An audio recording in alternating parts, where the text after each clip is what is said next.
They sang "Happy Birthday" while I stood there, cake in front of me, candles flickering like tiny dying stars.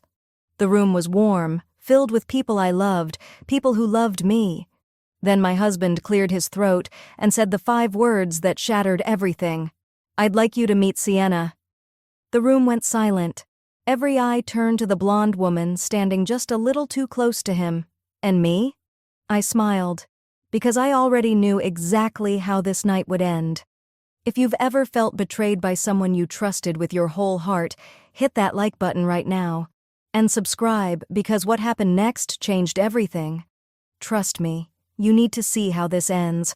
My name is Bryn, and up until that moment, I thought I had it all figured out.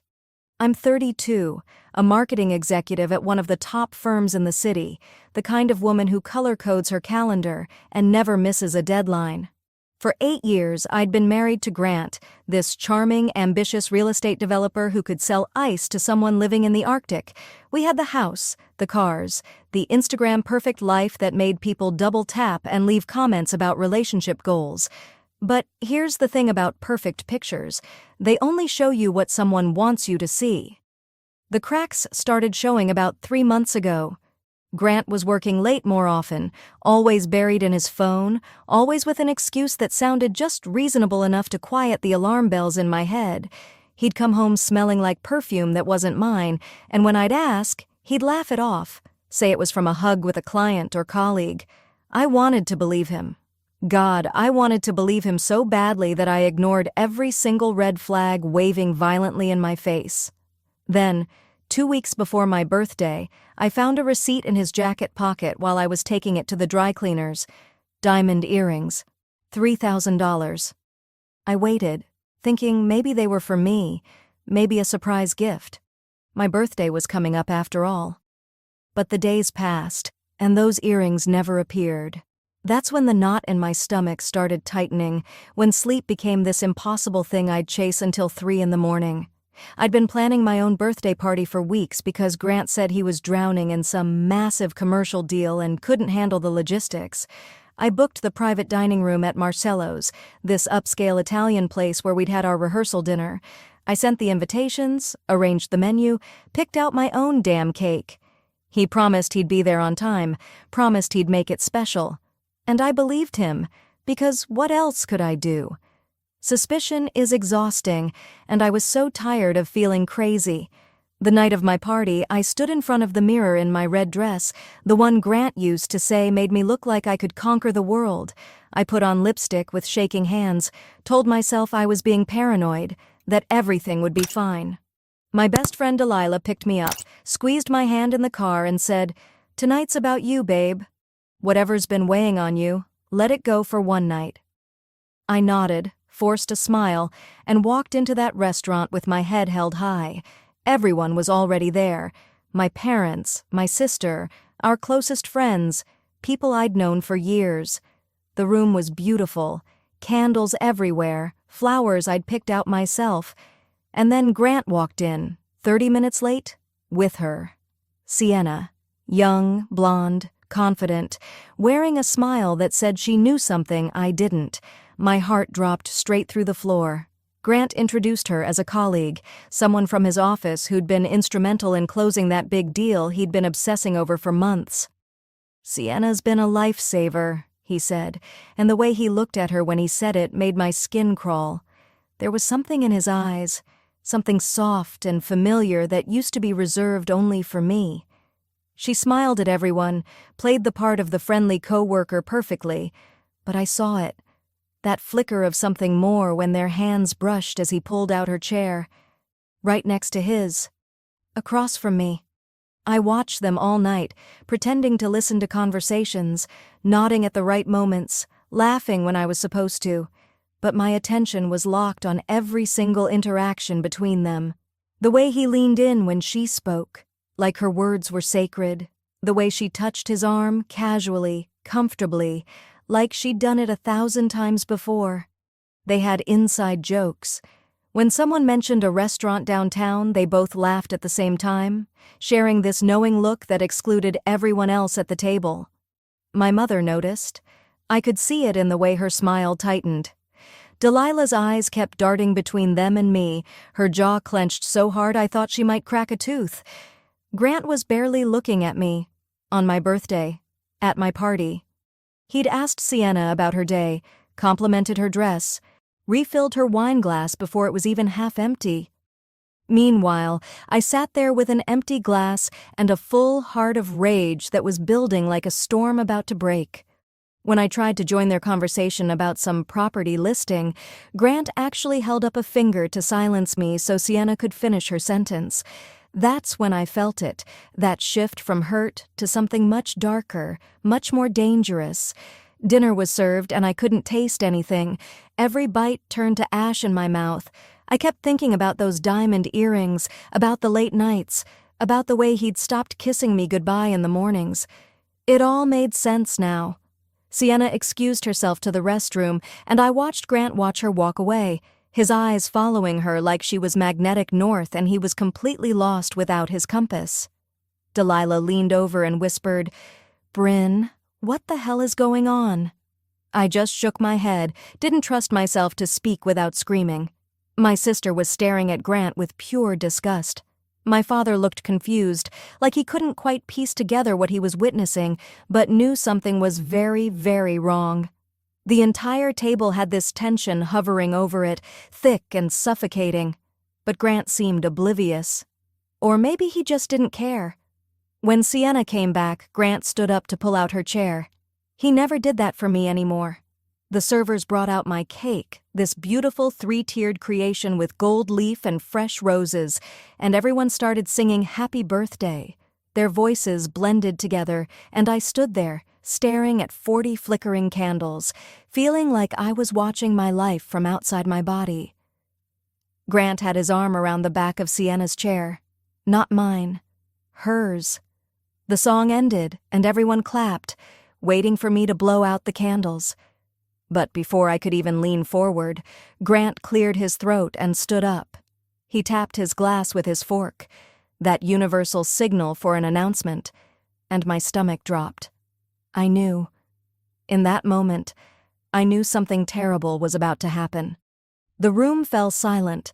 Everyone looked at him expectantly, and Grant smiled, that confident, charming smile that used to make me feel safe, and opened his mouth to destroy me. "I know this might seem like unusual timing," Grant said, his voice steady and calm, like he was about to announce quarterly earnings instead of detonating my entire world. "But I believe in honesty. I believe in transparency, and Bryn, you've always valued those things too, right?" He looked at me, actually waited for me to respond. I couldn't move, couldn't breathe. My hands were gripping the edge of the table so hard my knuckles had gone white. He took my silence as permission to continue. "I've been going through a lot of changes lately. Personal growth, self-discovery, figuring out who I really am and what I really need. And through all of that, Sienna has been there. She's been understanding and supportive in ways I didn't know I needed." He reached down and took her hand. Right there. In front of everyone, at my birthday party. "I wanted you all to know that Sienna is someone very special to me. We've been seeing each other, and I think it's time we stopped hiding it. I want honesty in all my relationships moving forward, and that starts tonight." The silence that followed was deafening.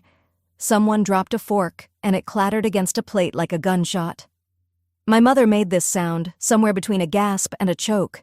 Delilah shot to her feet, her chair scraping violently against the floor. "Are you out of your goddamn mind?" she hissed. But I still hadn't moved. I was frozen, a statue carved from shock and disbelief, staring at this man I'd shared a bed with for 8 years, like he was a complete stranger. Grant had the audacity to look annoyed at Delilah's outburst.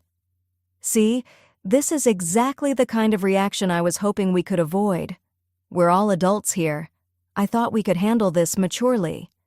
Sienna squeezed his hand, looked up at him with these adoring eyes, and that's when something inside me snapped. Not broke. Snapped. Like a wire pulled too tight, finally giving way with a violent recoil. "Say that again," I heard myself say. My voice sounded distant, Cold. Nothing like me. I want to make sure I heard you correctly. Say it again. Grant sighed. Like I was being difficult, like I was the problem. Bryn, I know this is hard for you to hear, but Sienna and I have been together for 8 months now. 8 months of connection and understanding that you and I haven't had in years. I deserve to be happy. We both do. I'm not doing this to hurt you. I'm doing this to be honest. 8 months. 8 months while I'd been planning our anniversary trip, while I'd been defending him to my friends who said he seemed distant, while I'd been lying awake at night wondering if I was losing my mind. The rage that had been building all night finally exploded. I stood up so fast my chair toppled backward and crashed to the floor, and before I could even think about it, before I could stop myself, my hand connected with his face in a slap that echoed through the entire restaurant. The sound seemed to freeze time. Grant's head snapped to the side, his hand flying up to his reddening cheek. Everyone gasped. Sienna jumped back like I might hit her next. And maybe I should have, because she had the nerve to look offended, like she was the victim here. "You bastard!" I screamed, and I didn't care who heard me, didn't care that I was making a scene. "You brought your mistress to my birthday party? You humiliated me in front of everyone I love? 8 months? 8 months of lying to my face, sleeping in my bed, pretending we had a marriage?" Grant was yelling back now, his face twisted with anger and that red handprint blazing on his cheek. "This is exactly why I fell out of love with you, Bryn. You're controlling, you're suffocating, you never let me breathe. Sienna understands me. She supports my dreams instead of trying to manage every aspect of my life like I'm one of your marketing projects." "Dreams?" I laughed, and it came out harsh and broken. "Is that what you're calling it? Let me tell you about dreams, Grant. Let me tell you about reality." I pulled out my phone, and my hands weren't shaking anymore. They were steady, deadly steady. Because unlike you, I actually do value honesty. So let's be honest. Let's be really, brutally honest right now. Sienna stood up, her face flushed, trying to defend him. "You don't understand what Grant and I have. What you had was broken long before I came along. He needed someone who actually listened to him, someone who made him feel alive again. I'm sorry you're hurt, but you can't blame us for finding real love." I turned to her slowly, and whatever she saw in my eyes made her take a step back. "Real love? Is that what Trevor calls it too?" The color drained from her face so fast I thought she might faint. "Oh, did you forget to mention Trevor to Grant? Your fiancé? The one you're supposed to be marrying in 4 months? The one whose ring you're conveniently not wearing tonight?" Grant's head whipped toward her. "What is she talking about?" I pulled up the photos on my phone, the ones my private investigator had sent me last week. Here's Sienna and Trevor at dinner 2 weeks ago. Here's them apartment hunting last month. And here's my personal favorite, a screenshot of her Instagram from 3 days ago with the caption, "Can't wait to marry my soulmate." I held up the phone so everyone could see. Grant stared at the screen like it was written in a language he couldn't understand. "Grant, she's lying. Those are old photos. Trevor and I broke up." Sienna stammered, but I wasn't finished. Not even close. "Oh, I'm lying? Let's talk about lying, shall we?" I walked over to the restaurant's presentation screen, the one I'd secretly arranged with the manager earlier this week. "Because I've known about your affair for 3 weeks now. 3 weeks I've spent gathering evidence, meeting with lawyers, and watching you both think you were so clever." I connected my phone to the screen, and suddenly the entire wall behind me lit up with messages. Text after text between Grant and Sienna, talking about hotels, weekend getaways, how stupid I was for not noticing. The room erupted. My father stood up, his face purple with rage. Grant's business partner, Daniel, who was sitting near the back, pulled out his phone and started making a call. But I still wasn't done. I had been planning this moment for weeks, rehearsing it, perfecting it, and I was going to savor every single second. "Here's where it gets really interesting," I said, scrolling to the financial records. "See, when you're hiring a private investigator to follow your cheating husband, they tend to find all sorts of fascinating information, like how you've been embezzling from your company, Grant. $50,000 over 6 months, funneled through fake vendor accounts to pay for your little love affair. The hotels, the jewelry, those earrings I never got, the weekend trips to Napa, all of it, company money. Grant's face went from red to white in an instant. "Bryn, wait." "Wait?" I repeated, my voice cutting through the chaos like a blade. "You want me to wait? Like I waited for you to come home all those nights? Like I waited for you to remember our anniversary? Like I waited for you to love me the way you promised you would?" Daniel was on his phone now, and I could hear him saying words like emergency board meeting and forensic audit. Grant's eyes went wide with panic as he realized what was happening. Sienna was crying now, mascara running down her face in black rivers, and that's when the restaurant door opened. Trevor walked in, tall and confused, his phone in his hand showing Delilah's text message. The same Delilah who'd been quietly messaging him everything for the past 10 minutes. "Sienna?" he called out, looking around the room until his eyes landed on her standing next to my husband. "What the hell is going on?"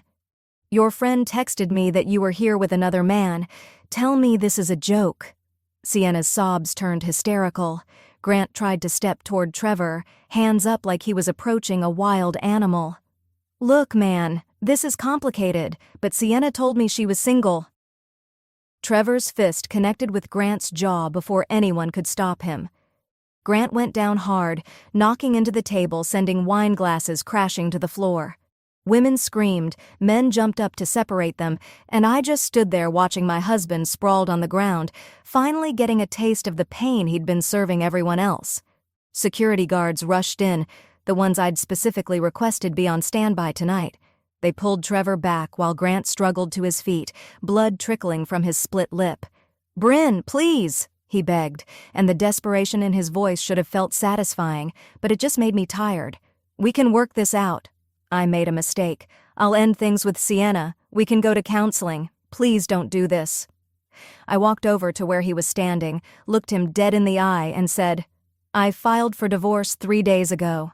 I've already moved half the money from our joint accounts into my personal one, money that's legally mine according to the prenuptial agreement you signed. Remember that? The one you complained about but signed anyway because you were so sure we'd be together forever?" His face crumpled.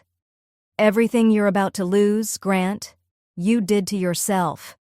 The evidence of your embezzlement has already been forwarded to the police and your company's board. You're going to face criminal charges. And your relationship with Sienna? Good luck with that. I'm sure Trevor's lawyers will be very interested in her role in all this, too." The security guards escorted Grant out as he shouted my name, as he promised he'd fix everything, as he finally showed emotion that wasn't smugness or entitlement. Sienna tried to follow him, but Trevor blocked her path, his face a mask of betrayal and rage. "Don't," he said quietly. "Don't ever contact me again." He turned and walked out, leaving her sobbing in the middle of my destroyed birthday party. The room was silent except for her crying. My mother came over and wrapped her arms around me, and that's when I finally broke. Not from sadness, but from relief. From the weight of 3 weeks of pretending I didn't know, of planning in secret, of holding everything together until this exact moment. Delilah joined the embrace, then my sister, and soon I was surrounded by people who actually loved me, who'd always loved me, while my husband's mistress stood alone in the corner, realizing she'd lost everything too. The aftermath unfolded exactly as it should have. Grant was arrested 2 days later for embezzlement. He lost his business, his reputation, everything he'd built. The court case took 4 months, and he ended up with 3 years in prison and a mountain of restitution payments he'll be making for the rest of his life. Sienna tried reaching out to him during the trial, but he blocked her number, blamed her for everything in court testimony. She lost her job, her fiancé, and last I heard, she moved back to her hometown in disgrace. They destroyed each other in the end, exactly like they deserved. My divorce was finalized within 6 months. I kept the house, the investments, everything that mattered. I started my own marketing firm, and it's thriving in ways I never imagined.